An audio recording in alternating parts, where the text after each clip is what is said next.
Operation Confidence proudly presents America's Invisible Heroes Talk Radio Show. Tune in weekly on Sundays from 2 p.m. to 3:30 p.m. Pacific Time with your host, Consuelo Mackey. Co-host, Airforce veteran Matt Davision. Announcers, Taylor Marcella and Brooke Gadesi. U.S. Army veteran and entertainment segment host, Charles Whitehead. U.S. Army veteran and strategies for host segment host, Dr. Kathy Cash. U.S. Army veteran and lifeline for women veterans segment host, Marva Elena Varela. National Director of Faith Services, chaplain, and Veterans in Recovery segment host, Anthony Acampora. And U.S. Air Force veteran and Incarcerated to Success segment host, Kevin Lewandowski. For more information or to be a guest on our show, email info@operationconfidence.org. Operation Confidence, America's invisible hero, invisible hero.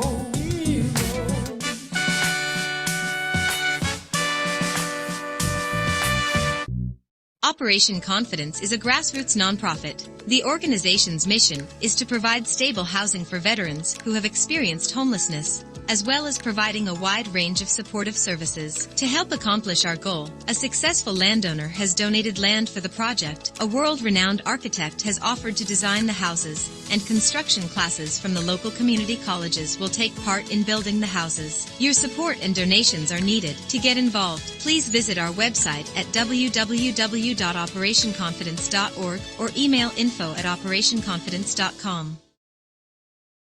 Okay, well, welcome everyone, and thank you for tuning in to America's Invisible Heroes. Yes, I'm your host, Consuelo Mackey, Executive Director of a grassroots nonprofit organization called Operation Confidence.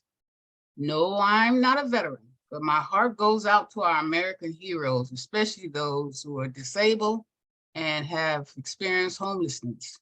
For those of you who's new to the show, American Invisible Heroes was established to create a platform for our veterans and their families to be able to share their experiences, heartfelt stories, resources, and challenges. Now, I'm going to turn the mic over to our board member and announcer, Taylor Marcella.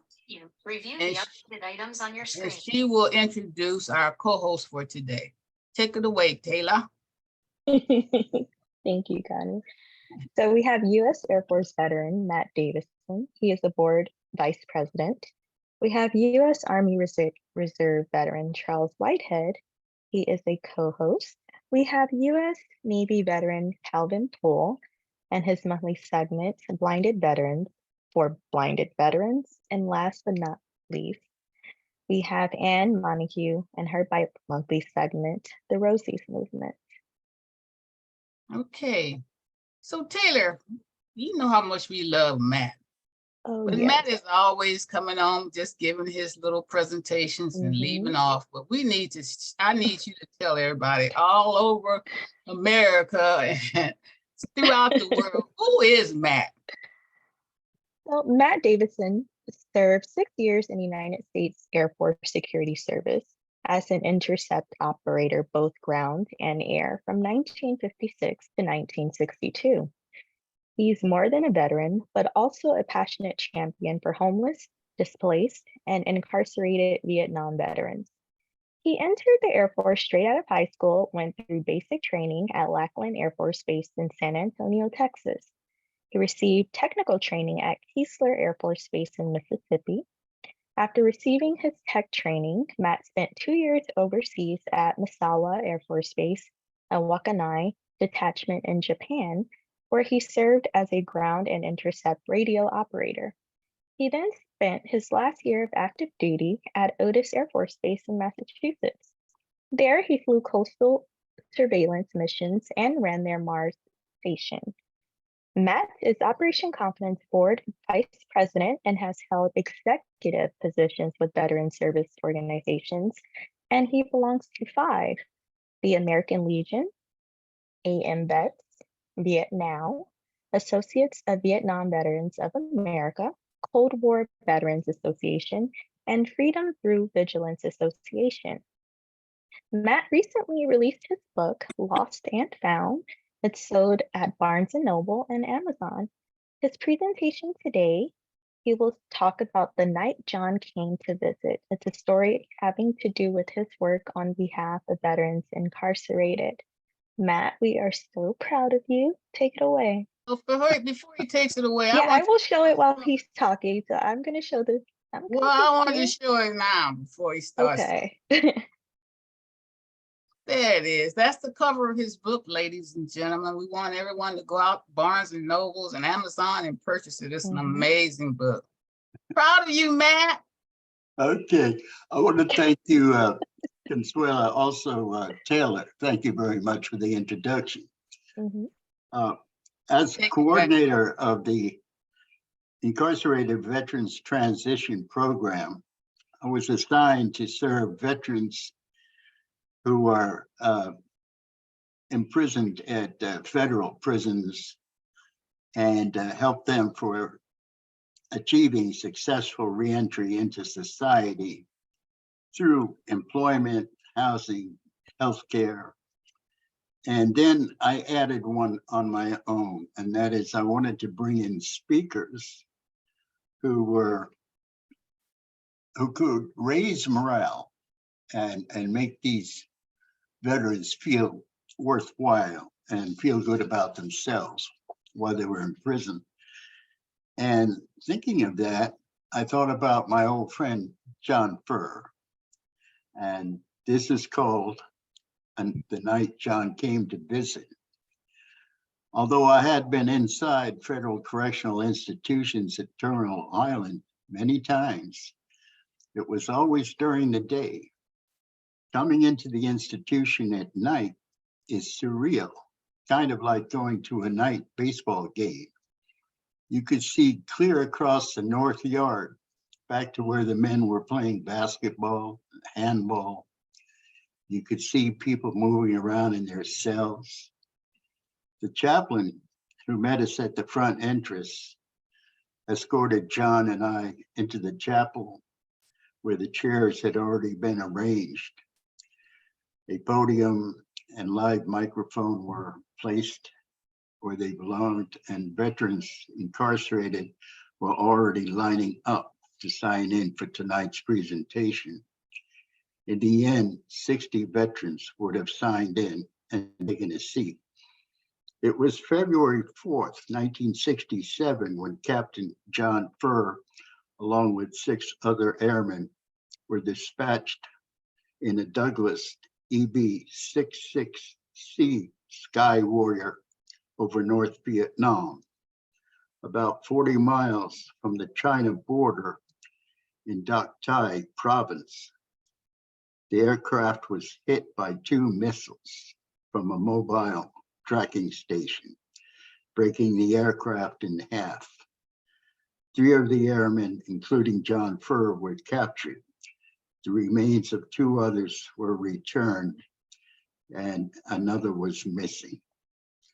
Bleeding from shrapnel wounds and dressed only in shorts and undershirt, John was at the first afraid that the prevailing winds might have taken him to China, from which he would never emerge. Fortunately, that was not the case. 45 minutes after the touchdown, John noticed crowds of people tracking him and waving aged rifles.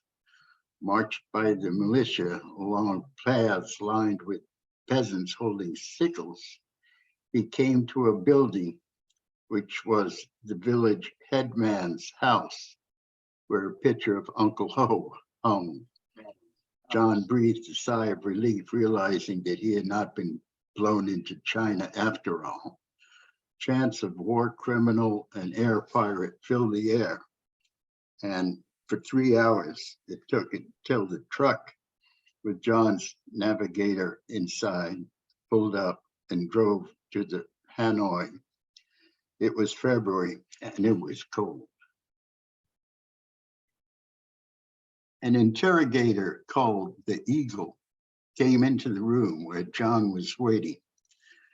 The eagle asked John what his unit was called, and John responded with name, rank, and serial number. He was smacked in the face. The eagle asked a second time what John's unit was. Again, John replied with his name, rank, and serial number. Again, he was smacked in the face, only harder this time. After third attempt by the eagle failed, John was handcuffed with his arms stretched out behind him and strapped in such a way that all circulation was cut off. The eagle left the room and John called out, "Okay, I will tell you the name of the unit." The eagle returned, untied John, and when the circulation rushed back, "What was your unit?" he said. "I can't tell you that," John answered. And he was back in the straps again. John later learned that the key to avoiding painful torture was to give false information. But you had to remember what information you gave because the interrogators took notes. B-52 bombing runs from Guam frightened the North Vietnamese captors. They provided some breathing space for John and the other POWs. During this time, while in isolation, John began a prayer ritual. From a small piece of rope, he formed a rosary, which became part of his daily ritual of pacing 5 steps up and back while praying early in the morning, exercising, and praying again. For the North Vietnamese, isolation was a key to breaking down allegiance to your country. For the POWs, communication would be instrumental in maintaining their sanity. A 5x5 alphabet matrix was developed in which communications could be transmitted by tapping on a wall. If the sent message was understood, 2 taps followed. If not understood, a series of taps followed. It was a simple, yet ingenious way to communicate. On Sundays, during 4 months of solitary, church services began camp-wide with a tap on the wall signaling individual recitation of the Lord's Prayer, followed by Pledge of Allegiance while facing east toward the United States. Before sleep, tapping would spell out, "Good night, God bless you," actually spelled out GNGBU. Another way to remaining sane was mental exercises. Learning aerodynamics or a foreign language were great ways to maximize quiet time. One POW memorized the 350 names of his fellow POW alphabetically. John learned Spanish, French, German, and Russian during his stay. It was important to occupy your mind. Feeding the spirit was also vital. Each religious denomination had a chaplain. John McCain was the Presbyterian chaplain. Every Sunday, there would be church services with an opening prayer, reading of scriptures that were memorized, and hymns that were written by a POW and distributed to all who wished to take part. In 6 years, John was only allowed to receive 4 letters. No packages or photos were ever given him. A solid spiritual life, faith in God, and exercise kept him in balance. In 1973, it was all over. In speaking directly to his captive audience, John reminded them that they had a lot in common. They had saved this nation, accepted their fate, and would move forward in their lives. He reminded the audience that he and they had many parallels in their life experiences. And he reminded them that we were all sacred, and made in God's image. One Navy vet happened to have served with the captain, who John knew quite well. Another vet asked if he was free to talk. John replied, absolutely not. The code was there only to form communications. The questions of one-on-one psychological tactics was raised, and John spoke about the interrogators trying to pit one POW against another. After interrogation took place, the POW being interrogated tapped out the questions to the other POWs so that they could be prepared with their responses. Asked if the survivors held reunions, John replied that they are held every 5 years. Many are held in Southern California, but they're also held in Washington, D.C. in a Vietnamese restaurant. If you ask John what he missed most during his captivity, his answer would be the sound of children's laughter.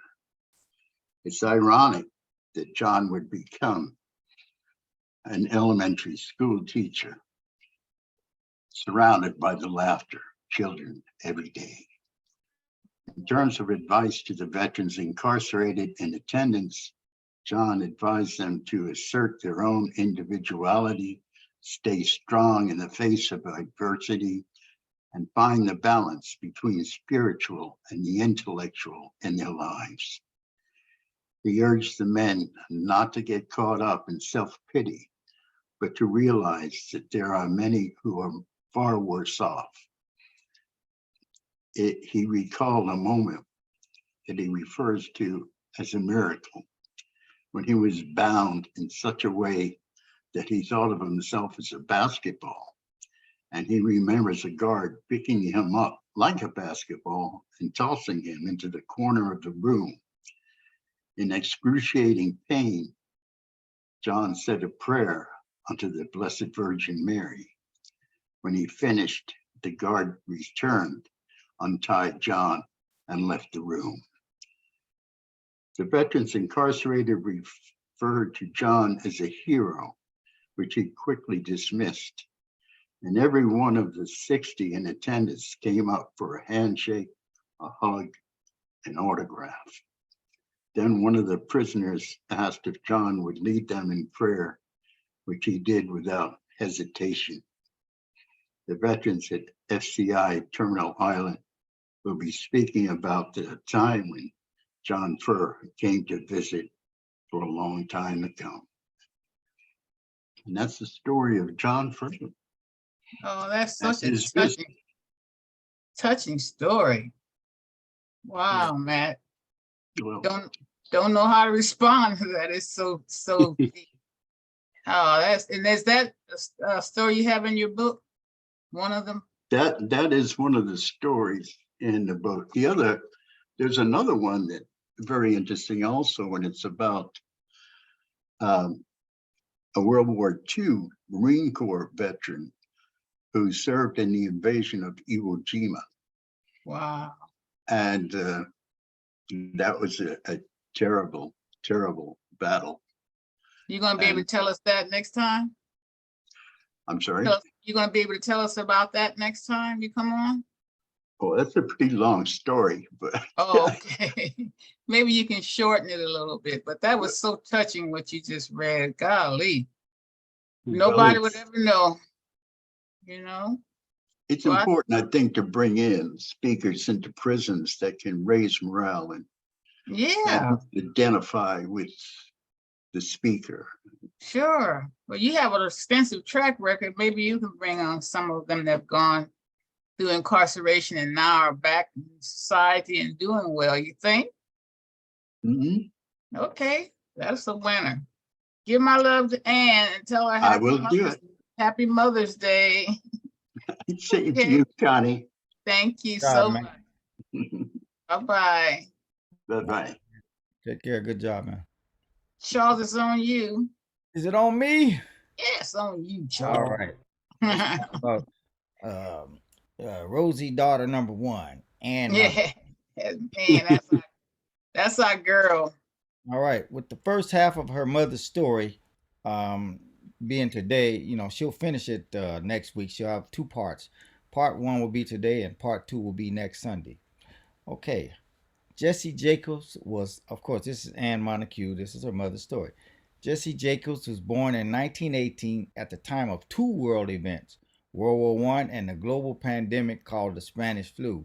Yeah, I remember talking about that. It's kind of like this COVID thing is the same thing. Anyway, her father was a carpenter on the C&O Railroad, where an accident left him disabled and unable to be employed.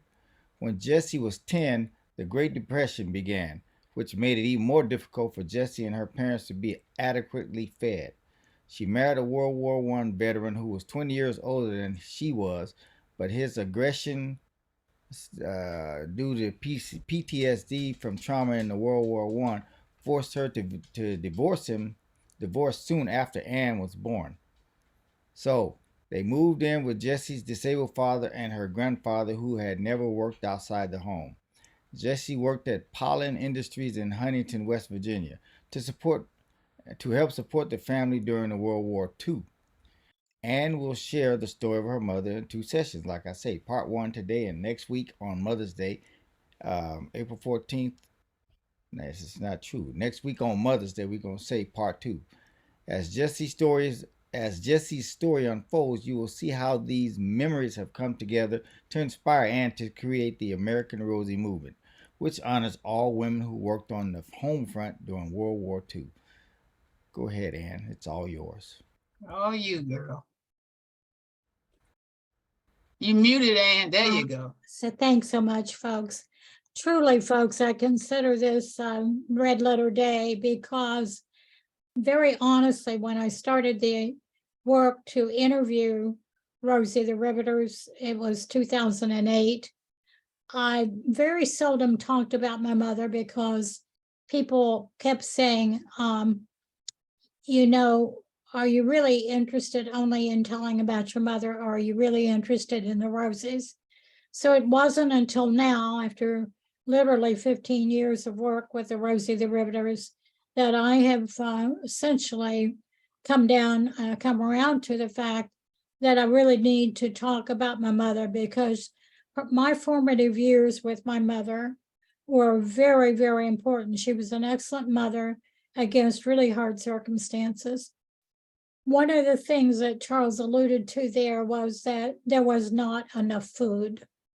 So because my grandfather couldn't work and my grandmother was too old and essentially women didn't work, and my mother was the last of all the children. When my grandfather could not feed her, he asked her older sister to take care of her, take my mother into her home in Gallipolis, Ohio. That's where my mother met my father, and they married, and I was born then in 1939. So understand that mother was born at the start of World War II, and I was born then essentially just before my mother was born World War I.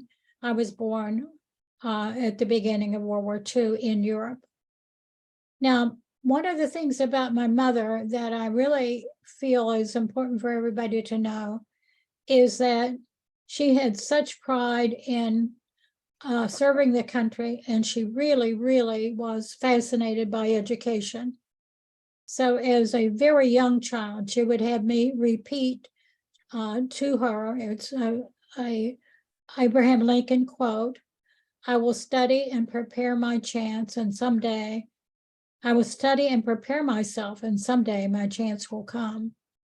I had no idea how important that would be to me, but here I am now, 84, and launching a new type of social movement that's called the American Rosie Movement. And it's all because my mother was a really good early mother. I want to talk to you about different images that I have of mother.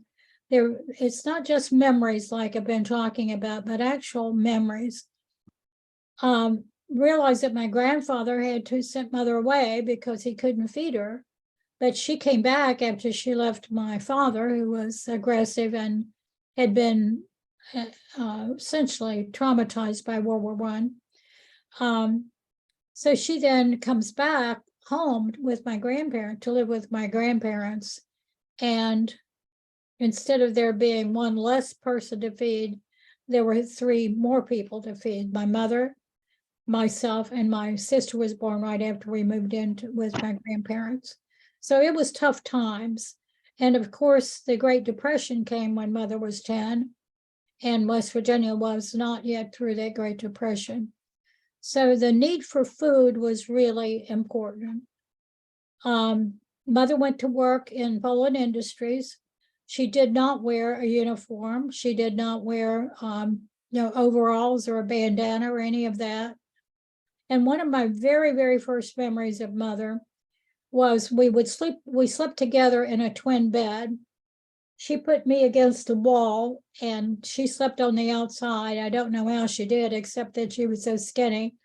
But when the alarm would go off in the morning and she had to go to work, she would get up and go to the closet, pick a dress for the day, get her princess slip, put on her princess slip. But before that, of course, she would take off her nightie. And I was very, very shocked as a child to look at her skin and bones. You could see every rib in her chest, and you certainly could see her shoulder bones and even her hip bones. So she'd put on that princess slip, a silky slip. Then she'd choose a dress that she'd made for the day. She'd choose the one that she was in the mood for. Then she'd turn around and ask me to tell her whether or not her slip was showing. If your slip was showing, that was a very shameful thing. And then she'd go over to the dressing table, and she would start then getting herself to look good. And she really was beautiful by the time she finished. Charles, do you have some pictures there to show Mother? I wasn't prepared. Let me see if I can go through.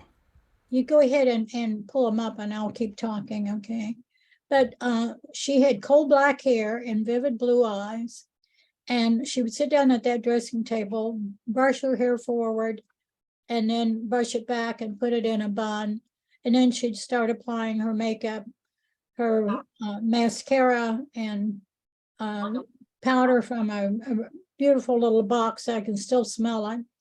And then she put on a bright red lipstick. Her fingernail polish she put on the weekends, and she'd let me dab any chips and blow on it. And then when her fingernails were dry, she would then dress me for the day. And then we would go out onto the front porch. And that's when she would get down, literally crouch down and look me in the eye and say, "You have to be strong. I have to be strong. We have to do what we have to do. And I'll be gone, but I'll be back this evening." Now, sometimes when she came back, she was sick because she was inspecting lenses for gun scopes, periscopes, binoculars, etc. And so they put her at the end because she had perfect vision and she could check to see flaws that others couldn't see, even with a machine. So that would make her dizzy and she would come home vomiting. And I never could understand as a child how skinny she was because she was so incredibly malnourished. It seemed to me cruel for her to go to work every day, but she was proud to do it. So she walked down those steps all dolled up, literally in high heel shoes, go down the steps and open the gate, turn left and go toward the hill that had the factory, which I didn't even see until I was in my 60s. I never saw that space. In any event, that's my first memory of my mother with the war. Now, VJ Day was just after I turned 6. So Victory Japan Day, of course, was the end of the war. And I remember that day, and I've written a chapter for a book, and someday I need to write a book about my mother and my story. But that Victory Japan Day was a really, really special day where horns were honking, and the factory whistles were blowing, et cetera, et cetera. Now, mother then remarried when I was 8. She married a person I begged her not to marry. At first, I thought he was very special. He was handsome, he was a lawyer, and he had immaculate clothing. But I began to sense something was wrong, but she did marry him. And it turns out that, unfortunately, I was right. And he basically didn't speak to me again from the time I was 10 years old. And he never introduced us to his family. And mother started getting depressed really at that time. So Leah and I, my sister Leah, precious, precious person, were going to be strong and help her. So we were convinced that if we talked her into going to Marshall University and getting a degree, she could get a degree in teaching art and physics. So she was intelligent, but she was very artistic. And we were just about to convince her that we didn't need her to, take care of us all day long. She could go to school. When she called me into the dining room one day, the kitchen was right off the dining room, but there were no chairs there. So she called me into the dining room. I knew something was up. And she said to me, I have something really, really serious, and I want you to be prepared for bad news. And I couldn't imagine what it was. And she said that my sister Leah was diagnosed with terminal cancer, and that a hairy birthmark on her neck would probably had metastasized, and the cancer was going into her brain and her lungs, etc. It was an incredible, incredible shock. And at that point, I realized that mother and I had to go on together, that no matter what, we were basically alone with each other. And I didn't know how in the world I was going to be able to help her, but I knew that I needed to basically help her carry the burden. Now, next week, I'm going to tell you about a tragedy that my mother had, and then a very, very important event that happened to me in Japan that involves my mother. And then how that ad that he just showed, that Charles just showed, essentially is the ad that started the American Rosie movement. That's my grandfather there on the left. If you can see how skinny he was giving up food so that we could eat. That's my sister Leah, still the angel of my life, and me, and essentially the another neighborhood. And that's the first picture that I have of my mother taking a picture of me. And of course, I still love flowers, so I just love that picture. That's you there, Ann, the bottom picture? Yeah, that's me as a child. You was a cute little baby girl. I'm Right here, right? say it again. I didn't hear you, Charles. The bottom, the last picture. That's This is her. you, but this is you too. Yeah. Yeah, that's her too. The biggest girl there is me, and the little girl is my sister Leah. Oh, okay, so sisters. Yeah. And then that's my grandfather. And the reason I put him in there is he was so really important to me. Realized he was deaf and had missing fingers from a railroad accident. But he kept a garden it was called a Victory Garden, but he built a house on 2 lots so he could grow food for the family. And by the time I came along, he was almost 80.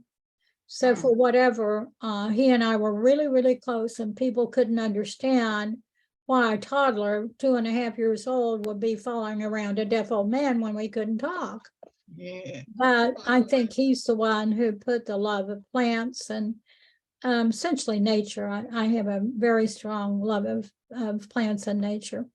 So that's love what I'm going to plants. tell you till today, and next week, I will be focusing on that picture that Charles showed, where the ad that came out in the Charleston, West Virginia newspaper that brought us our very first roses was my mother's picture. And the newspaper advertising manager surprised me by using my mother's picture. And I didn't even know my mother's picture was going to be used in that ad. And it was a significant moment for me. And She's that gorgeous. She's like a model. she actually was stopped on the street often and asked if she was a movie star. Beautiful But woman. she was so skinny. Well, I'll leave with a somewhat smutty bit of a joke, but she was, I'm sorry, she was so skinny that one time we were in the bank and her underpants dropped off. Oh, So no. she is in a dress, all dolled up. She was always dolled up, and she took a lot of pride in herself. Excuse me. And so her pants fall off, and I'm a little bitty girl. I'm maybe 4 or 5 years old. Oh, With no. the greatest dignity, she didn't look horrified. She didn't say a word. She just looked down, stepped out of her pants, picked them up, put her underpants in her pocketbook, and went right on just as if nothing had happened. So that's called cool, right? Yeah, that's amazing. Yeah, but she Oh, was a holy great moly. mother, and she taught me a lot of songs that I still sing. And I'm now working with one of the persons who's going to be at the event on Wednesday is WAMU host of Hot Jazz Saturday Night. Well, we look forward to hearing more about her next Oh. week, and I thank you so much. Oh, Such thank a you, touching folks. And I'm story. sorry the phone's ringing here. Yeah, go ahead. I took it off mute. Excuse me? She's gonna mute. Yeah, go ahead. So we're gonna move right along here, but that was a touching story, especially the part where she just kept right on going in the bank. Okay, we're moving right along. Taylor, I want you to introduce our new team member, Tinya Lewis. Tinya Lewis, welcome. Tinya Lewis, a Compton, California native, found herself needing a healthy lifestyle after discovering she was ill. Tinya discovered from a routine doctor's visit that she suffered genetic predispositions, including diabetes, neuropathy, high blood pressure, and high cholesterol. Being told that she would be on medication for the rest of her life, she began her holistic research. A quest to heal, the quest to heal put her on a purpose-driven mission. She spent significant time doing extensive detoxes, fasts, and fact-finding. After discovering that many benefits of sea moss, she began to utilize it for herself. She realized that after implementing the sea moss into her lifestyle, that her illness began to subside. As a result, she was able to eliminate medication. This is the moment she knew that she had to share her lived experience with other people, and Sea Moss Head was created. As great as the benefits were, she couldn't get people to see past the salty oceanic smell and taste, and it is gross. She realized that to attract the masses, she had to create a sea moss gel that was pleasant to the taste buds. She began the Sea Moss Head exotic flavor line, which removed the bad taste stigma. Utilizing her skills as a well-seasoned creator of sea moss gel, she developed a flavorful sea moss that tantalizes the palate. Her overall mission was to get this product into the hands of the community and to change their perspective from everything healthy is nasty to being healthy is fun and tasty. She is driven by her passion for health and wellness and takes pride in providing 100% wild-crafted organic sea moss in its freshest and tastiest form possible. As a sea mossologist, I like that term, Her Mhm. goals include planting seeds in the community by increasing health awareness, educating the minds, and removing the health food stigma. It's been 3 years since CMOS Head was founded, and Tinya has created a dedicated role in the community as a health and wellness concierge. She has been recognized for her extraordinary commitment to serving the underprivileged with hot meals, prayer, and CMOS as nutrition. In addition, she established herself as a respected wellness coach and a kind prover's woman. Her passion for CMOS has landed her countless speaking engagements around the city and on social media. Tinya has always been an environmentalist and cared about the earth, global, how we use energy. She understands that energy is never destroyed, but that it changes form. She views CMOS as God's way of providing nature in its simplistic and holistic form. She's passionate about growing her business to the fullest extent and dreams of providing a positive economic impact by creating jobs in the community. Her main focus is on the underserved and disadvantaged. To contact Tinya, you can reach her at 213-550-5655. You can visit the website www.cmosshead.com, or you can follow her on Instagram or Facebook, and her handle is at cmosshead. Ladies and gentlemen, welcome Tinya. Thank you very much. Thank you for having me, and thank you for some great introduction. I created an ebook, a quick ebook, because a lot of times people don't know about CMOS. So I created an ebook that I would like to screen share at this time. And we might not be able to cover it all, but You on the team, so you'll be back.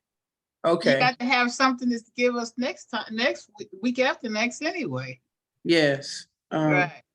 So I did have some testimonies that I wanted to share. I don't know if you wanted to do those first or if you wanted me to do the ebook. I have them. However you want to do it. It's on you, girlfriend. Well, you can do the testimonies first. Okay. Yeah, I think that'd be good. Charles, you have her I have 'em. videos available? There's 3 of them, right? Yeah. Yeah. Okay. I'm just going to. Okay, that's one. Hi, I started using CMOS Head in the last maybe 2 to 3 months, and my stomach pains that I had for a year are gone now, and my energy level is higher than it ever was. I suggest try it, and you'll feel the difference, I believe.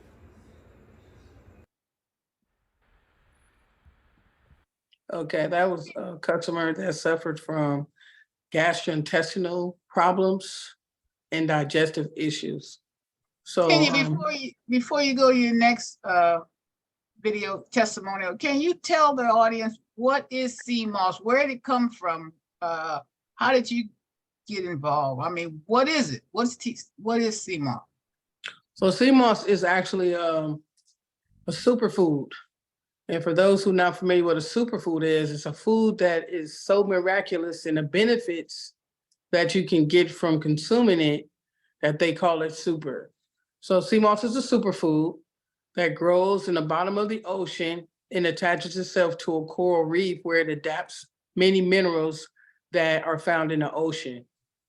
CMOS can be sourced anywhere that a body of water grows, but where you source it from is very important. And so at CMOS Head, we source from St. Lucia.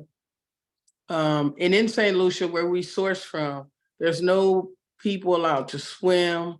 There's no trash. It's a very sacred body of water that's between a volcano, and it's a small area where no boats or anything is allowed. It's only used to grow sea moss so that the waters can stay pure. But basically, sea moss has 92 of 102 minerals that the human body is composed of. There's 102 minerals that keep our DNA binded and keep us alive. And sea moss has 92 of those. So a lot of people consider it a superfood. Some people consider it a herbal supplement. I personally consider it God's food. It's created by God for us. It's the most natural form of omegas that you can get, in a natural form of minerals that you can get without being processed or tampered with. Wow, that's amazing.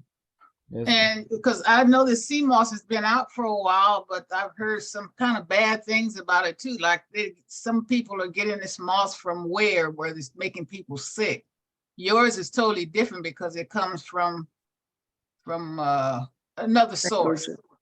Yes, my sea moss comes from St. Lucia, and the Department of Agriculture issues a phytosanitary certificate. So where you source from is important. And the reason why you want to get a company that has a phytosanitary certificate is because that certificate is certifying that the waters that the sea moss was grown in is free of pesticides, insecticides, mold, and injurious animals such as, dead fish, dead crabs, shrimp poop, and things like that. Right. And you have that certification, right? I do. Right. That is amazing. You're going to show it to us next time. Yeah, I'll show it to you next time. Does sea moss have a certain taste, or do is it like, is it something you mix in, give it a, I don't know if it's an odd taste. Does it have a bland taste? Does it have a strong taste, and you have to kind of dim it down or something like that? Yeah, so naturally, when it's in the ocean, it just depends on, how much impurities or how much trash and everything's in the ocean would give it a bad taste, if you will, or have like crude oil residue on it and things like that. But it typically has a sea salt water taste. Mhm. But if there is a way that you can clean it and remove that taste, and then I personally add fruit to the sea moss to give it extra benefit and also to make it pleasant to the palate so people can want to take it and get those benefits that's intended. So, And how do you use it? Do you put it in a smoothie or take it before and after meal? How is it used? That's a great question. At Sea Moss Head, we have sea moss gel, which is ingestible. So you take like a couple of tablespoons in the morning. We also have sea moss capsules. That's for people who have a problem with textures and, don't want to take it. But for the people who don't like taking pills, then we have the gel. We also have sea moss juices. We have sea moss cubes. The cubes are very important because a lot of people that suffer from anemia like chewing ice. And chewing ice is bad for the enamel in the teeth. So I replaced that with sea moss cubes. So therefore, it doesn't affect the enamel. It adds iron to their body. So it helps to subside the anemia. And it also stops them from wanting to chew ice. So it's actually good for them. We also have sea moss face mask. Oh, really? Yes, we have a whole beauty line. In fact, this is a sea moss mask right here. This is made with a pH water. The perfect pH of the face is 6.0. This is made with a pH of 6.0. And what I love the most about the sea moss mask versus another mask is because you don't have to worry about keeping your face still. You don't have to worry about it creating wrinkles and crow's feet around your eyes. It actually has a lot of collagen in it, so it helps to fill in fine lines and wrinkles, and then add, supplementation and moisture to your skin.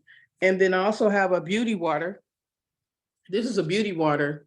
This is a perfect pH water with traces of sea moss, and you just kind of put that on your face like that and keep going.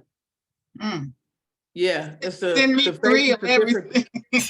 Yeah, and then I also have a sea What you moss say, soap. Miss Michelle? You too, huh, girlfriend? I'm on the website right now. I have a sea moss soap And that's you too, Taylor? Yes. I'm on the website right now. I'm like, okay. Okay, so here's the thing, right? With Sea Moss Head, we have what's called a secret menu. on the secret menu, it's just that, it's a secret.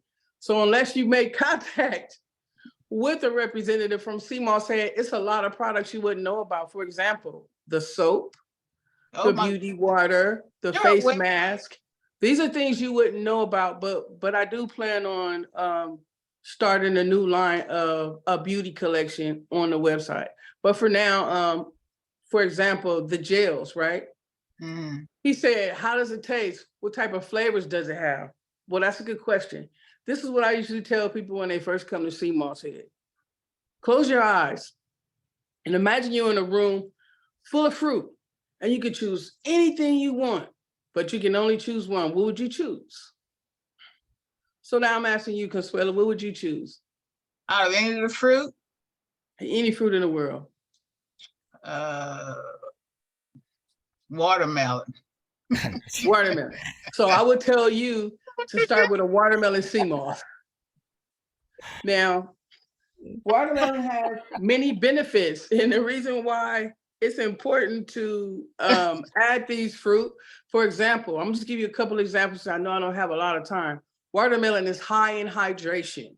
Okay, so we need to hydrate our body, but we also need to rehydrate our cells. We have 150 trillion cells that make up the human body. And just like we have to eat food, absorb the nutrients, digest it, and then poop out the waste, our cells have to do the same thing. So watermelon is really structured water. They call the juice of a melon watermelon juice, but it's really watermelon water. And it's structured, meaning regular water is H2O, has 2 hydrogen atoms and then the oxygen. But the watermelon is H3O2, has 3 hydrogens and 2 oxygens. So it's better for you and it hydrates you on an intracellular level. So it goes way down deep inside your cells. And the beautiful thing about coupling that with CMOS is because CMOS helps to decalcify your cells. So over a period of time, stress, eating bad, and things like that, a ring is formed around our cells. And that calcification doesn't allow our body to penetrate the cells, to penetrate the minerals and the nutrients that it needs. So one of the miraculous things that CMOS do is remove the decalcification. It decalcifies the cell so it can accept and receive minerals and sustain your life. What I like too is no chemicals, right? No chemicals, absolutely no chemical. The only processing that I do is blending. That's the only processing that I do is blending it. Other than that, there's no chemicals added. Everything is all natural, it's organic, and the CMOS that I have is wild crafted. Make sure you give your phone number and your website. You want to share the website, Charles or Taylor? Either one of you. She has an amazing website. You have it up, Taylor? You muted, Taylor. I'll bring it up. Okay. When you said mask, at first I was, like, because, we've been through this whole, I'm thinking like a mask, but you talking about the stuff that you put on your face, mask. Yeah, I'm talking about the stuff that you put on your face. Yeah, because, us guys, we be like, the mask. Guys need a mask too. In fact, CMOS is healthy for the beard. It helps to fill in the beard of little spots that's missing and makes the hair nice and silky. It's a wonderful product. And it's all natural. So if you put it on and you forgot it, nothing's gonna happen. Let it go down, Taylor, so we'll know what these different products are. Now this elderberry CMOS gel is used for what? That's to put in a smoothie or how? Yeah, you can take that, you can ingest that with just a couple of tablespoons. You can put it in a smoothie. You can add CMOS to your coffee, to your tea. You can also put it in oatmeal or in recipes if you like to cook or bake. Really? So it's many ways you can use the CMOS. And these are just the different flavors? Yeah, just different flavors. Elderberry is an herb that's good for immunity. Has anthocyanins, so it's anti-inflammatory, anti-aging, antimicrobial. Okay. And what are the others here at the bottom of the screen? What is that now? Watermelon. Yep, that's watermelon. Watermelon is That's good old fashioned watermelon. Oh, That's so good for that you. was there for you, It's Connie. insane. I know, huh? That's all right. I'll get some All watermelon. of the fruit you could pick. I know, Yeah. huh? I don't know why Yeah. it came up on me, Miss I Prissy. do. So if you Prissy came up on if you've never seen sea moss, raw No. sea moss. Okay, so you guys see here, you see a gel right here, right? This is an example of sea moss gel. But I'm going to show you a quick example of raw sea moss after it comes out the ocean. Yeah, I want to see that. That's it. Okay. There. No. So this is raw sea moss. Actually, there it is right there. To the right. That Okay. one. Yeah, Yeah, let me that's show you. raw sea moss right there. Click. That's how it looks. Okay. So what I do is I rehydrate that in water. And then it looks like this.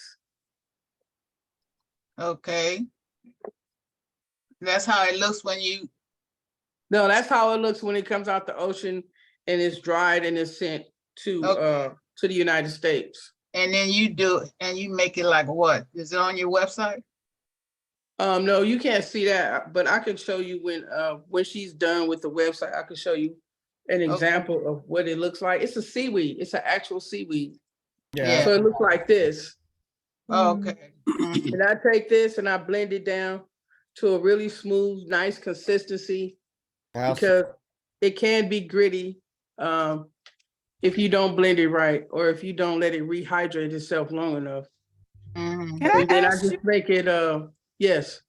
can I ask you to visually describe it? Because I do have some vision, but I know Calvin can't see when you're saying it looks like this. What are you showing Yeah, us? we have a blind veteran. Couple Okay. of them. Okay, so very well, I can do that.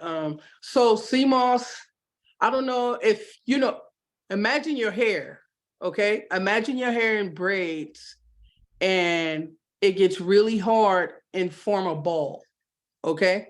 Now, what I do is submerge it into water with limes and it rehydrates, so it softens up. So now imagine your hair soft again. So what I do is I put it in a blender with the juice of a fruit or water, and I blend it until it's smooth. And when I say smooth, it's like the texture of pudding. Yeah, I've seen your product. It's very smooth. Yeah, it's like the texture of pudding. It tastes like, sometimes some people say it tastes like Jell-O. Mm-hmm. It does have a jello taste to it. Yeah. So those are the different textures that we Hey, play can I- with. Ask you a question. Yes, Are you familiar with Dr. Sabi? I am. In fact, that was my biggest inspiration. Okay. Yeah. I was a follower before he passed away, and I've tried the sea moss, but that flavor, now you got a different flavor.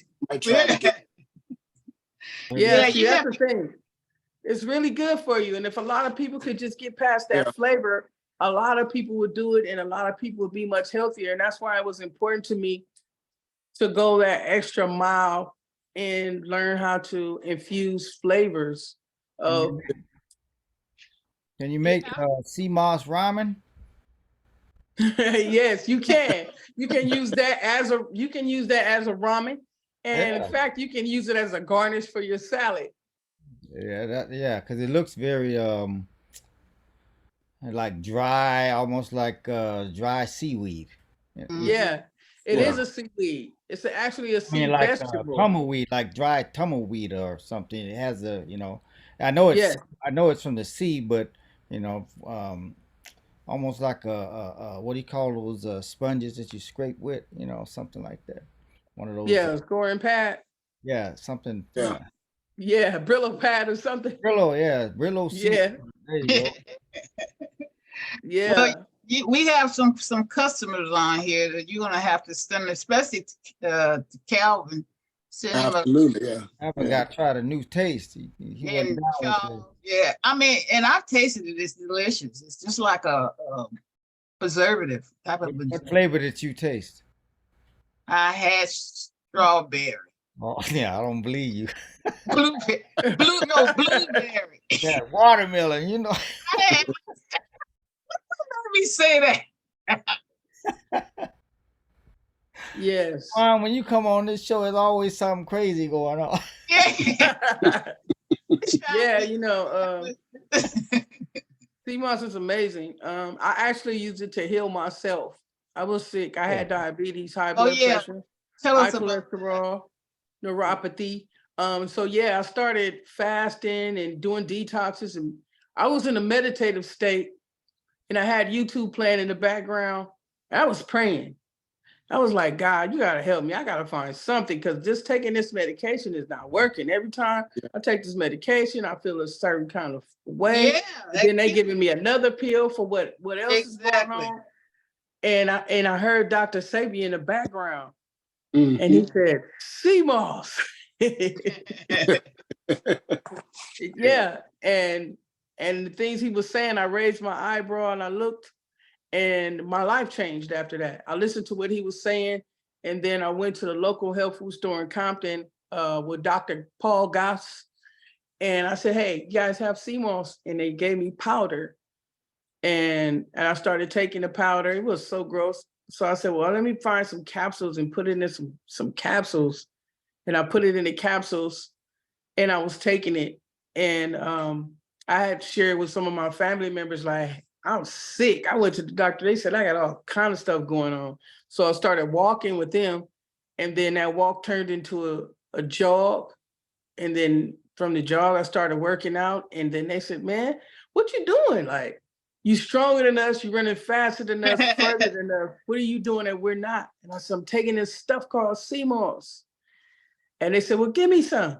And I said, nah, I had to buy it. So you got to buy it too. So I'll sell you some. I'm not going to give you none. And next thing you know, I was selling it to so many people. I started to feel like it was getting in the way of my job. And then I said, well, wait a minute. My job is getting in the way of this. Yep. And I took a leap of faith. Dr. Sabi was 83 years old. He had a child at 83. So who did? Dr. Sabi. Oh my God. It's just a CMOS. All right, now you're gonna be. Yeah. We're gonna have They have so many benefits. And when I come back again, my kids. when I come back again, I would like to go over, different parts of the human body and tell you some of the minerals and how they affect the body and help heal the body. Well, we're gonna have to put, Charles is gonna order something. I know Calvin, you gonna get something.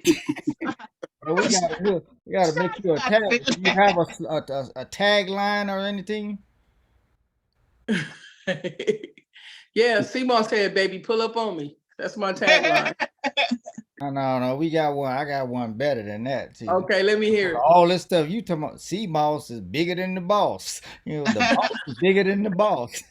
That's kind of cute. Give us your contact information again.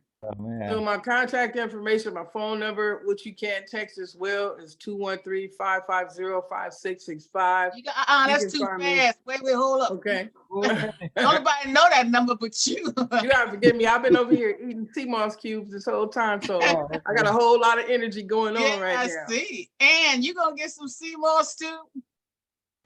And Montague. I'm not gonna get watermelon. All right, man. No, everything is just what we thought. Yeah, it's all good. He's in Virginia, and where are you again, Calvin? I forget. Memphis. Okay, you in Memphis too, Michelle? No, I'm in Virginia. You're in Virginia too. Okay. Well, you got some packing to do here, girlfriend, and then send me what you have too. I want the face. I want the water. And something else you said. And don't you go get some, aren't you, Taylor? A body oil. Now, CMOS body oil. Okay, we got that too. Yeah. Yeah, Taylor's gonna order too. So so let's do your phone number again, because you know we're on several podcasts. And then plus we got visually impaired people as well, or people can't write it down as quick as you run it across the street. So the contact number to reach me is 213-550-5665. Say it again. That's 213-550-5665. Okay. And And this is the number that you can call or text. My website is www.cmosshead.com. That's SEAMOSSHEAD.com. Okay. Well, that was some good old information. And you're gonna come back on as a regular, show us some testimonials and some other pictures. I think you had one or two more. We got to move on here.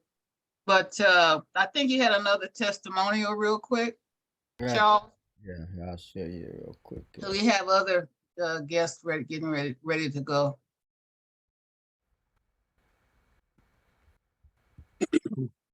All right, y'all. So this is my brother Lamar right here, and he wanna say something to y'all this morning. Man, I was going to the doctors. They couldn't like find a little cure for I had a lump on my leg.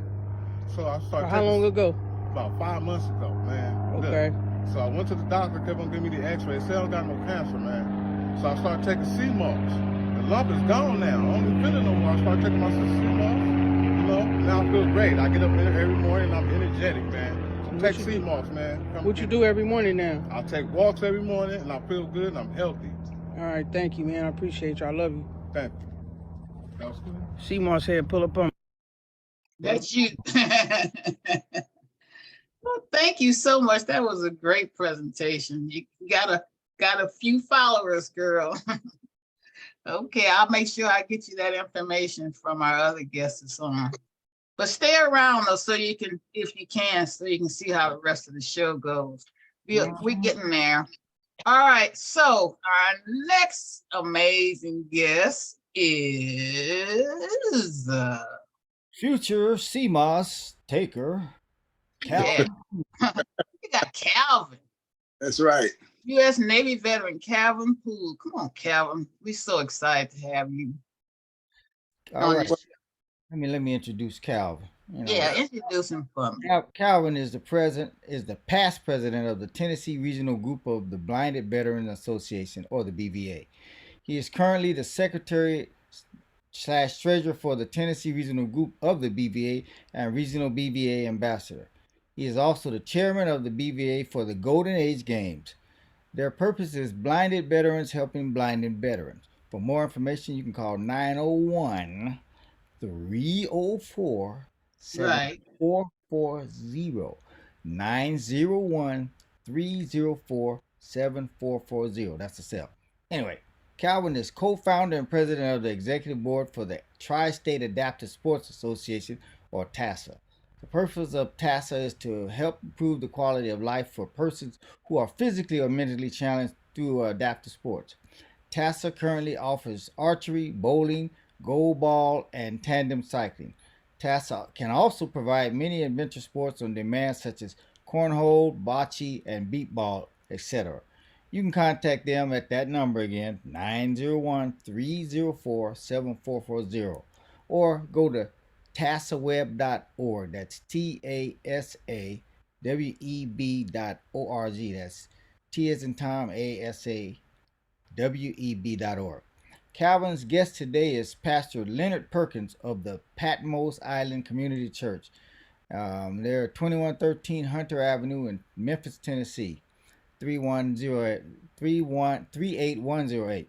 Pastor Perkins has a Bachelor of Science from Christian, Master of Divinity from Memphis Theological Seminary, Air Force veteran. He's an Air Force veteran and graduate of the U.S. Air Force School of Applied Aerospace Science. He's retired from the U.S. Department of Veteran Affairs. He's also the president of Vietnam Veterans of America Chapter 11113, that's 1113. He's the executive director of the All Veterans Adaptive Sports Center at 2146 Ball Road, 38114. I assume all of this is in Tennessee. Yes. Okay. It's a 4 to 6 acre therapeutic facility designed to help make veterans and their families whole again. They are open to the public for select services, but their emphasis is on physically disabled and blind veterans. Go ahead, Cal. I'm going to let you take it away. Thank you, Charles, for that great introduction. My guest today was Linda Perkins, the pastor of, Charles said, but I don't know what happened with him. I don't know. We maybe had a late baptismal or something today. I don't know. But anyway, I met Reverend Perkins around 59 years ago. I was 10 years old. He was about 7. And Wow. he lived behind me. And we followed each other for a long time. And one day I was looking for a place to call home for my adaptive sports program here in the city. And I learned that he had just got that facility on Ball Road, which is the 46 acres facility. And I went over and talked with him, and immediately he gave me a place to call home. So I want to thank him for that. Charles, I think he sent a commercial with this bio. Do you have a commercial?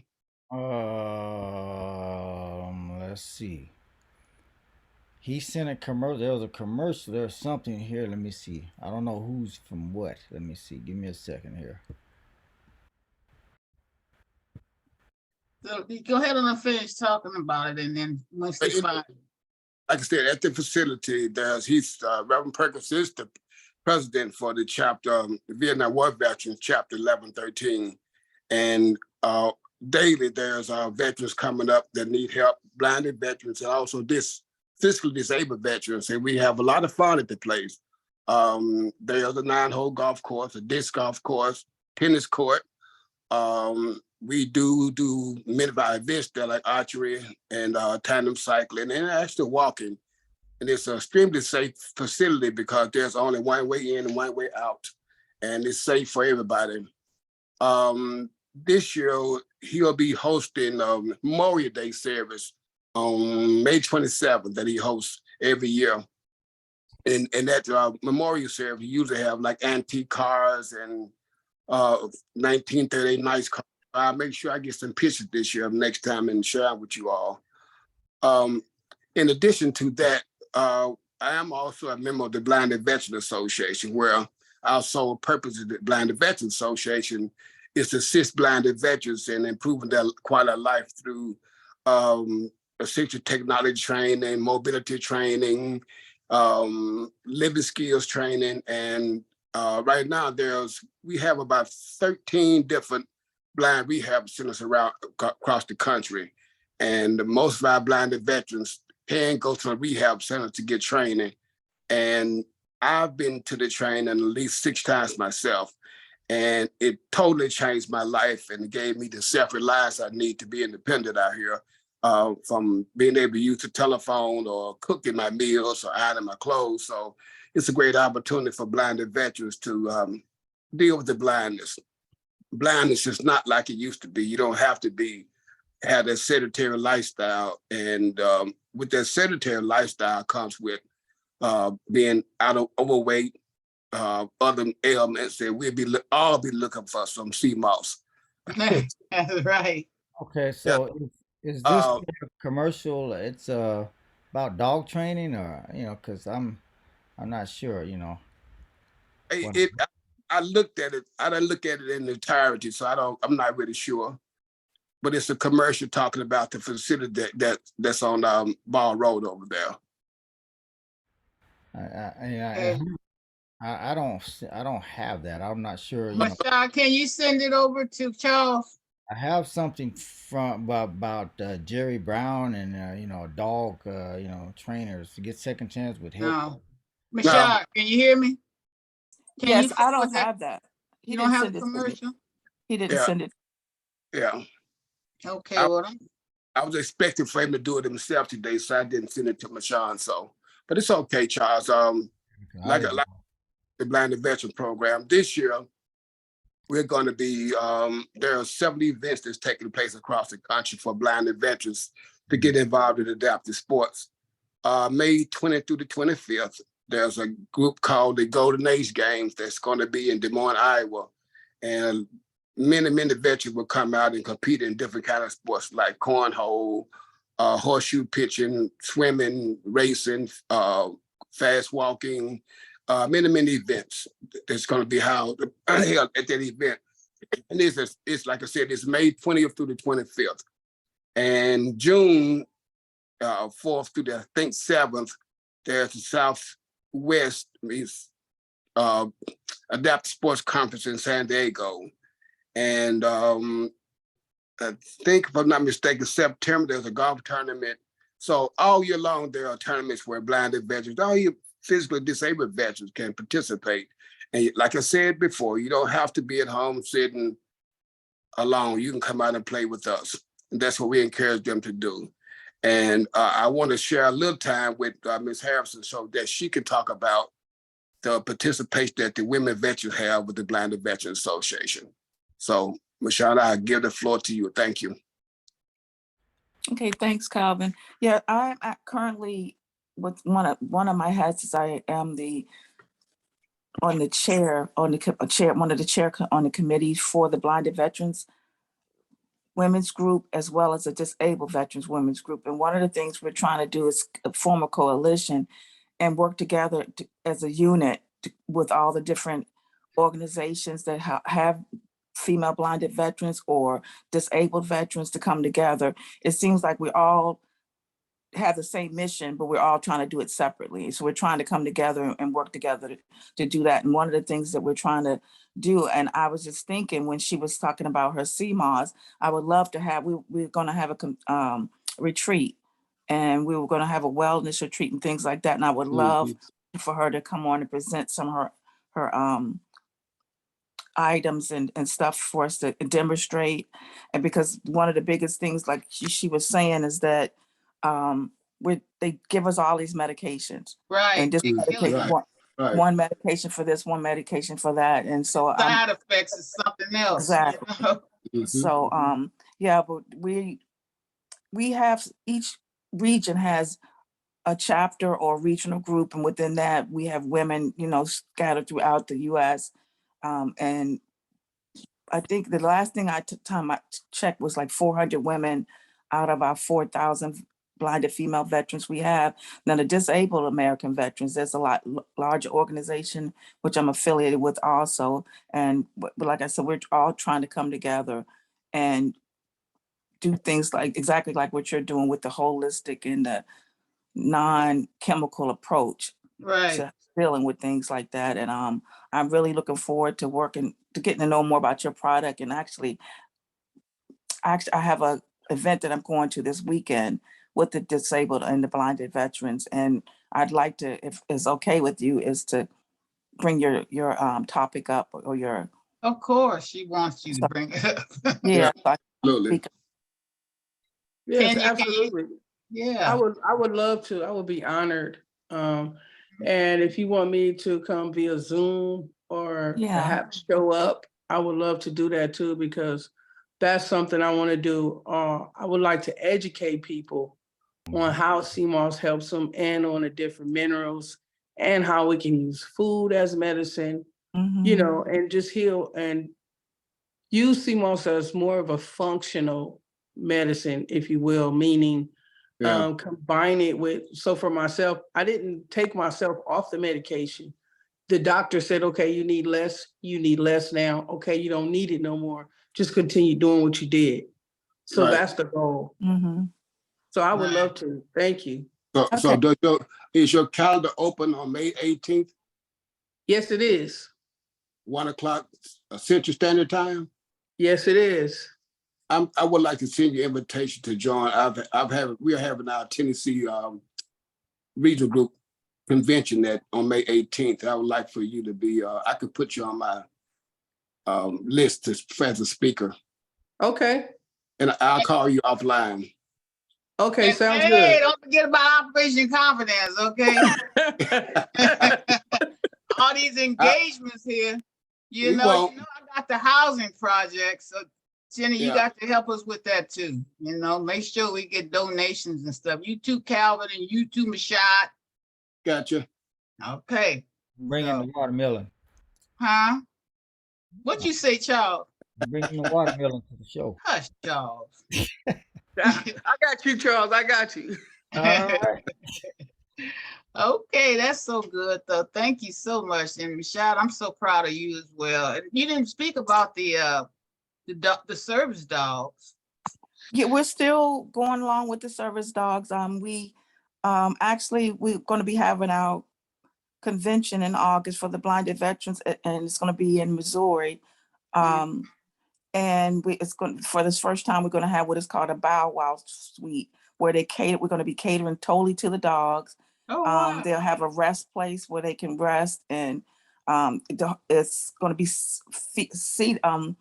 outfitted for the handlers and the dogs where they can rest, and when they're traveling, because they're under anxiety and under it, their whole thing, everything changes with them. So we've catered and trying to make it a little bit different. So I'm gonna have to give you a feedback on how that went, because this will be the first time that we're doing that with the dogs, and hopefully they said it's gonna be like maybe 20 dogs there. So different.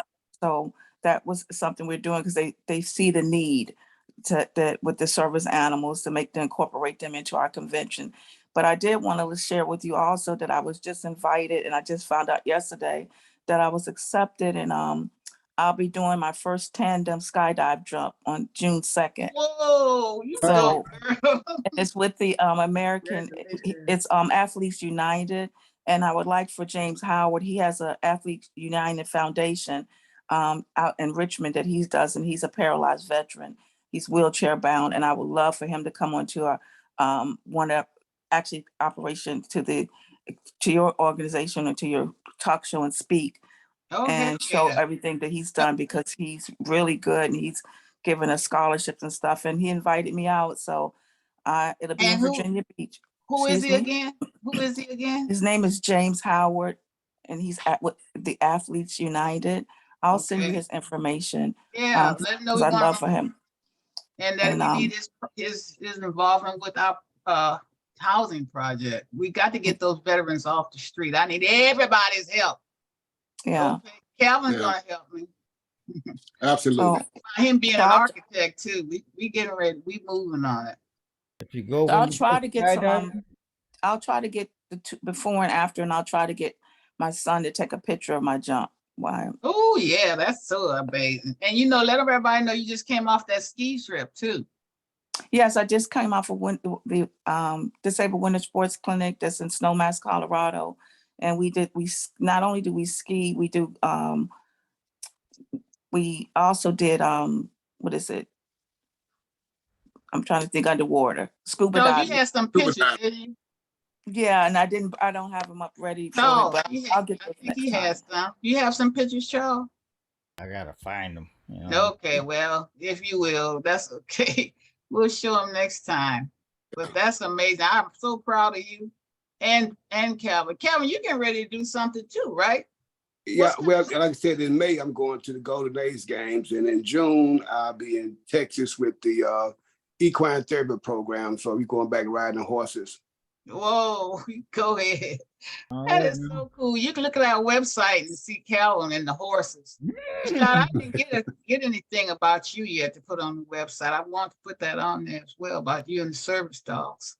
Okay. I'll get that. Okay. All right, moving right along. We getting there to the end of the show. Hold on. Let me give you a word of advice, because I went skydiving. Make sure you wear lip gloss or like, oh yeah, Charles got a background.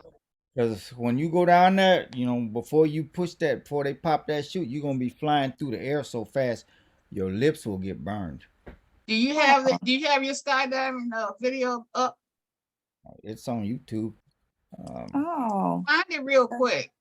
You need to have all these things in the file. Oh yeah. Okay. You be throwing out stuff. Charles, I know. I can find watermelon fast, but I can't find the video fast. And what happened to the commercial of Calvin? Calvin's commercial, Charles. That's what I'm saying. I didn't get it. I just sent it again. Well, I don't know these things. No, but I didn't get it. Wow. Okay. Maybe didn't get it the second time too. I just sent it, but anyway, we're going to show that again, Calvin. I don't know what's wrong. It sounds like a good case for some sea moss, Charles. Yeah. Yes, CMOS because CMOS is high in 3 brain foods: magnesium, copper, and boron, and it helps the connective tissue and Okay. memory. And I know you listening in, girlfriend, but you better come on here for a few minutes. You know you need some sea moss. Don't get watermelon, though. No watermelon sea moss. You know what? I've never liked watermelon. I don't know Okay, why. I can't even have it because it's got too much sugar in it. I don't know what the heck made me say that. Give me a piece of blackberry pie. Berries or something, but no, I had to say It's a no DNA. I'll stereotype. go pick the blackberries if you'll make the pie. Okay. That's right. We make blackberry just for you, Ann. That's Oh, I right. love them. I love them. So she's gonna get some too. She needs it badly too. She has a bit of a little disability, so we want to get her all hyped and going because she travels everywhere, wheelchair and all. Hi, Ann. Charles is a rolling man and I'm the rolling old woman. That's cute. She told me to come go with her somewhere. I said, well, girl, I had a knee replacement. I can't walk the terminal all the way to the airplane. She said, well, I'll put you in a wheelchair and have a Rosie's doll. You push the chair and we have a Rosie's doll in the chair. Actually, it's really easier if I use my wheelchair and put the Rosie mannequin in the wheelchair. Yeah, mannequin. And I push her. That gives me the stability that I need to walk. Yeah, well, can you imagine? And then I can advertise the Rosie movement with my doll. By the way, she's white, but I put her an African wig on her, so she's got an Afro haircut. Okay, either or is fine. I'll try to put her on the video next week. Okay, that's so cute. All right, so we're gonna go Speaking ahead of on to wheelchairs. Yes, I was like, it was a great segue to wheelchairs. Don't what'd you touch. say? Oh I was yeah. like, y'all were speaking about wheelchairs, and that was a great segue into what I'm gonna talk about next. Don't Right. touch my chair.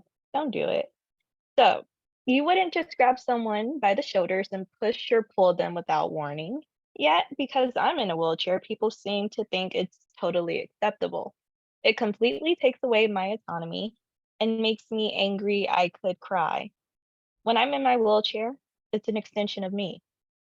Not a rack for your coat, not a hook for your bag, not a chair for you to move, not a ledge for you to lean on. I've touched on this topic several times before to our able-bodied viewers and listeners.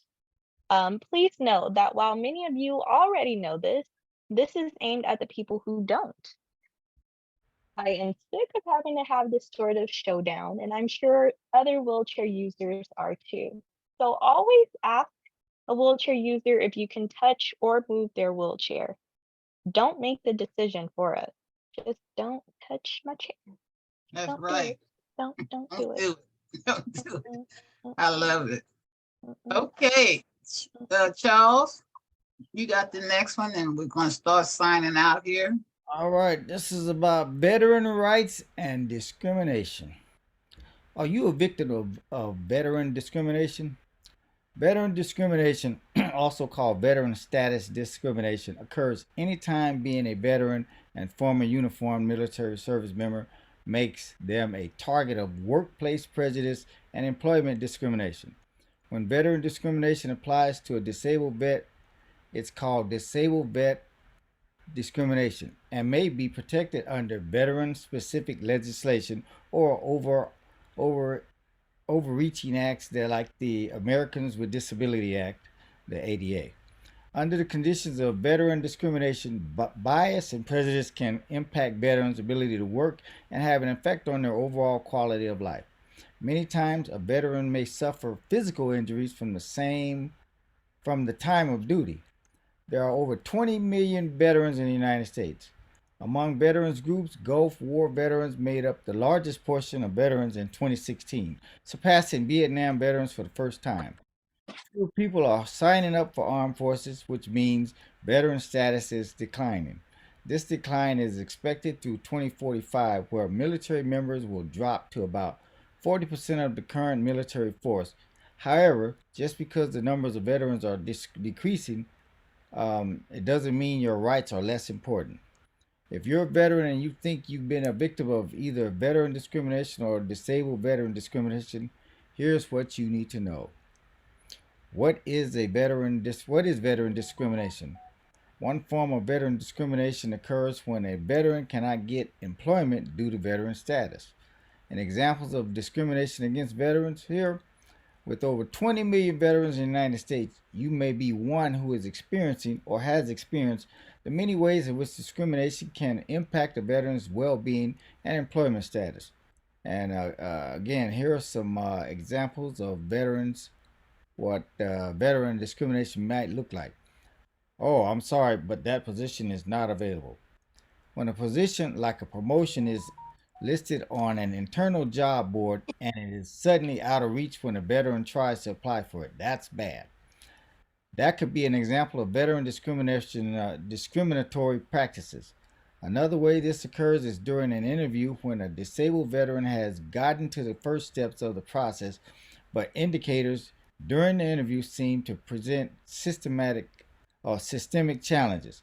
The latter of the two is the hardest to prove in an EEOC filing. I guess that means some kind of hiring, says, I don't hire veterans. That's crazy. I don't hire veterans. This phrase embodies the bias of overt discrimination.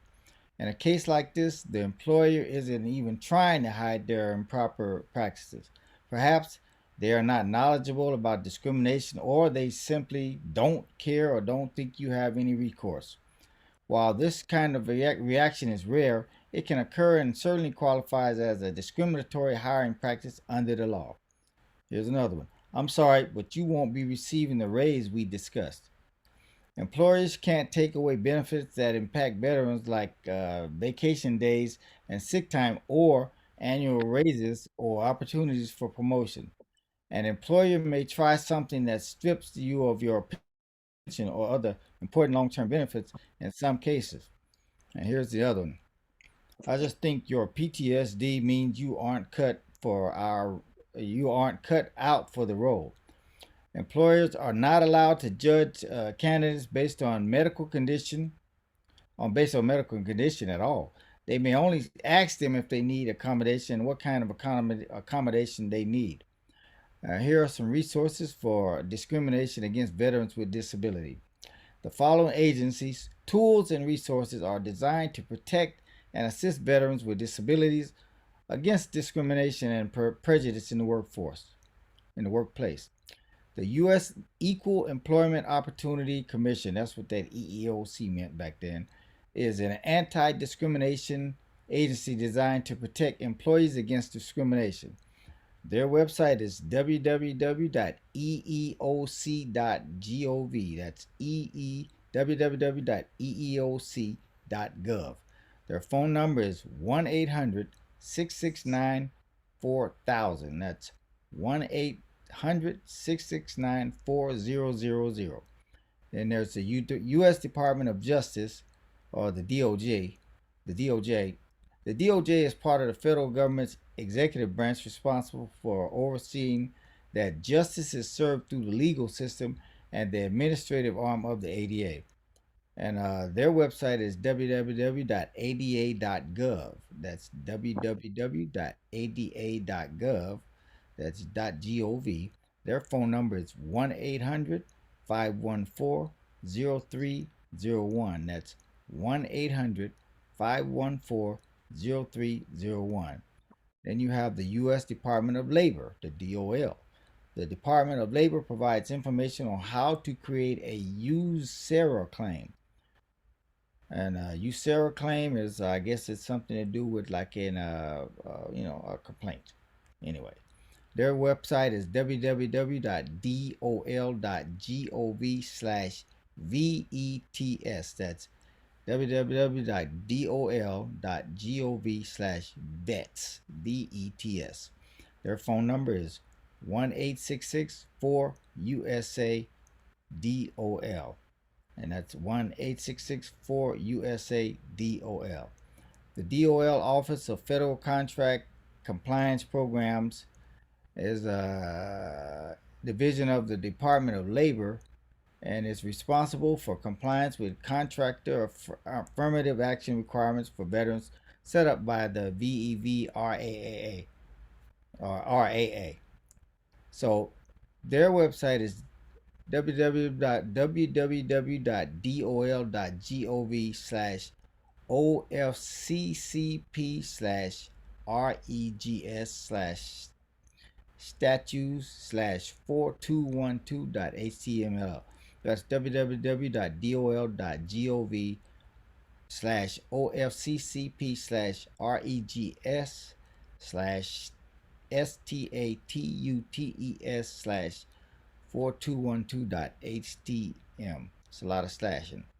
Anyways, those were there. They'll be on Operation on our website. You can check them out. All this information will be there for anyone else. And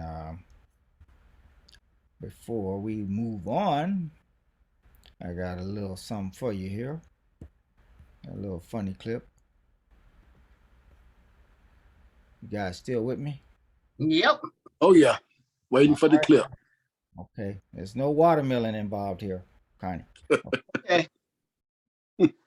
Okay, you promise? Uh-huh. But y'all gonna like this. Okay, let's see. Let me share this dude. Okay. Okay, and okay, and I sent that to you, You gotta right? move, fat boy. I'm trying to exercise. Shoot, what's up? Come here. Why? Come on, let's go. Where? Let's go for a walk. Where we going? Where we going? Come on. That's okay. Come on. I'm good. We got the AC on and everything. In Boo Boo got sick of you. Sick of what? Boo Boo sick of you anyway. Come on. Boo Boo need to be sick of being fat. Zoe. okay. Let me just say for our people who aren't seeing this, this is a what kind of dog is this? A husky? It's not Like a Jack Russell thing. I don't know. Anyway, one dog is smaller. The one that's talking, you know, the voiceover is a yickety yakety yak, and the other one is just kind of sitting at the top of the steps, and he's a little chunky. So the little one's talking about him, and just so you guys know. Okay, thank you, Charles. And racing back and forth. Here we go. Hold on, let me do my stretches. I'm almost done. Zoe. I still trying to do my stretches. Okay, I'm done. What do you want? Why you keep bothering me? I'm trying to get my exercise on. I don't want to be fat like Boo Boo. I gotta get over there and finish what I started. Come on, Psycho. Psycho. Oh, I can't believe she just called me Psycho, y'all. Y'all heard her call me Psycho. She calling me Psycho because I'm trying to stay alive and be a healthy dog and get my exercise in. Look how fat Boo Boo is. I ain't trying to be like Boo Boo, y'all. She want me to be like Boo Boo. Look at Boo Boo. He can't even move good. Move out my way, Boo Boo. Look how fat Boo Boo is. I don't want to be like Boo Boo. Ah! Shut up. You better move, fat boy.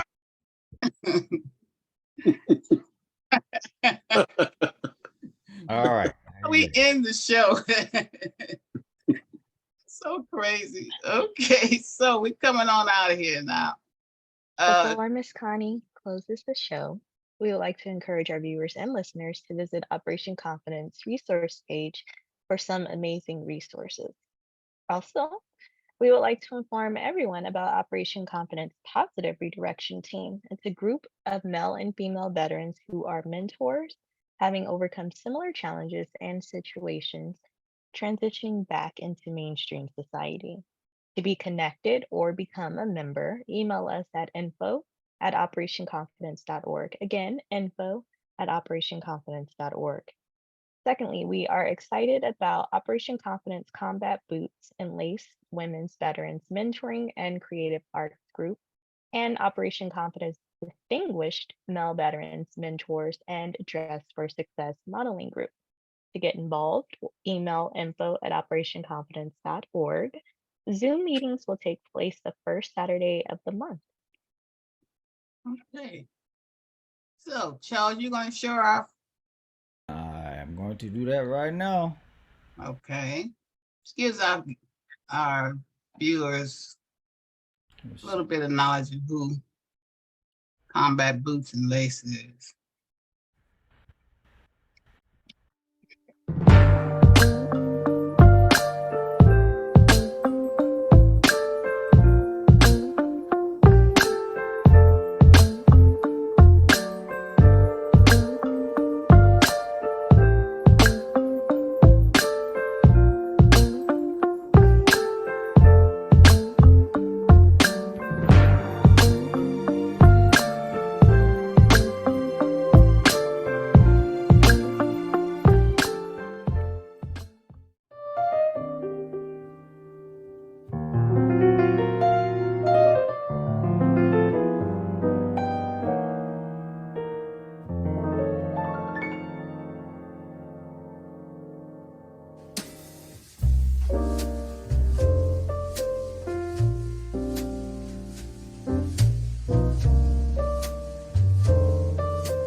Okay, so we're coming on down to the end. I want to thank our amazing guests and of course our co-hosts for being on the show today and giving us a lot of informative information and fun time. And as always, we want to remind our viewers and listeners that our goals for the show is to raise awareness about Operation Confidence and our mission, which is to include supportive services, and employment opportunities for veterans, especially those who are disabled and may have experienced homelessness. So to get involved with our grassroots efforts, we encourage you to send us an email at info@operationconfidence.org. That's info@operationconfidence.org, or visit our website, and that's www.operationconfidence.org. And please don't forget to subscribe. You have to keep saying that. Subscribe to our American Invisible Heroes on YouTube. To date, we have over 130,000 viewers, and we're moving up every day. And also we need your support to please don't forget our building fund. If you just send $1 to our building fund by going to Operation Confidence website at www.operationconfidence.org and hit the donation button. And in closing, we want everyone to know that American Invisible Heroes is streaming on Spotify, Apple, Google Podcasts, as well as Amazon, iHeart, Stitcher, Instagram, Twitch, and our own Operation Confidence blog. So we're going right along and moving right on. And oh, by the way, don't forget that next Sunday, we're honoring Mother's Day. And we would love to have anyone that wants to get on and talk about their beautiful mom and show pictures of her. I know Ann's coming back. Please contact us at info@operationconfidence.org and just send us an email. Okay, so we're closing out now. We want to thank everyone for being on the show today. We'll be back next week. God bless everyone. And to those mothers out there, have a fabulous Mother's Day. Now I'm going to show. Close out. Don't forget. I'm going to because I'm gonna show the Rosie video real quick before we close out on. Oh, please do. And then we'll go with the ending parts, but let's do that right now. I am Buddy Canute, a former Rosie the Riveter. I riveted P-40 pursuit planes during World War II. We did our part back then. Now, can you step up and help the Rosies pull America together again? Please call 304-776-4743. That is 304-776-4743. Okay. So we're about to end it up. Charles, do you have our ending video ready to go while I say goodbye? I do. It's time for the gotta roll. Oh yeah, that's his signature logo. Signature move. Okay, we're gonna say goodbye, everyone, and thank you. See you next week. Taking you so long, Charles. I've got to put the watermelon down. Okay, hurry up. I had it all together. Have a little patience there. You're supposed to have it up. I got it up.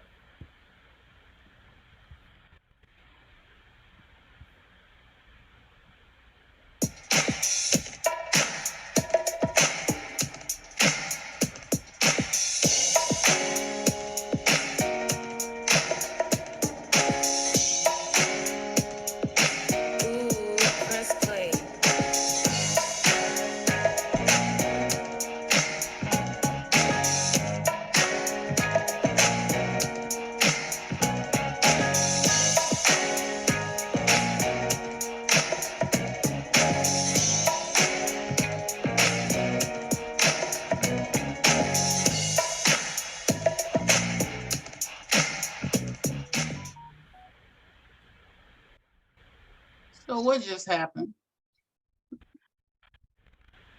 Just Charles. What do you mean?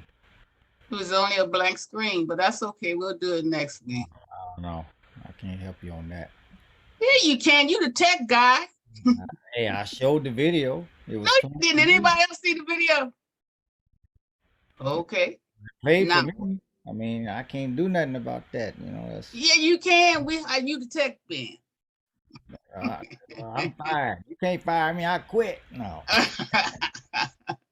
Okay. I Goodbye, don't know what everyone. happened with that, you know, but we'll get See it you together. next week. Have a good one. All right, y'all. Bye-bye.